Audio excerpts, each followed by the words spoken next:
النجم المصري ياسر جلال واستقبال حافل جدا جدا في الجزائر، وان هو بيحب الجزائر جدا زي والده بالظبط. تعالوا مع بعض نشوف ياسر جلال تصدر موقع التواصل الاجتماعي ازاي.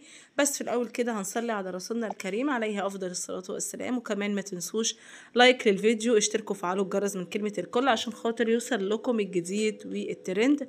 بنتكلم عن الفنان المصري ياسر جلال ووصوله الى ارض الجزائر واستقبال حافل جدا جدا، وان هو بيقول ان هو بيحب الجزائر جدا جدا جدا زي والده بالظبط.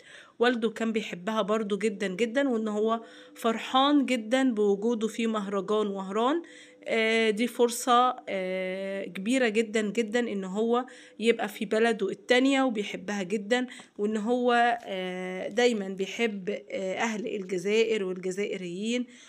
وصل النجم المصري ياسر جلال إلى العاصمة الجزائرية مساء أمس استعدادا للمشاركة في فعاليات الدورة 13 من مهرجان وهران الدولي للفيلم العربي، حيث حظي باستقبال حافل جدا من الجمهور الجزائري وإدارة المهرجان الذين رحبوا به بحرارة كبيرة جدا جدا جدا.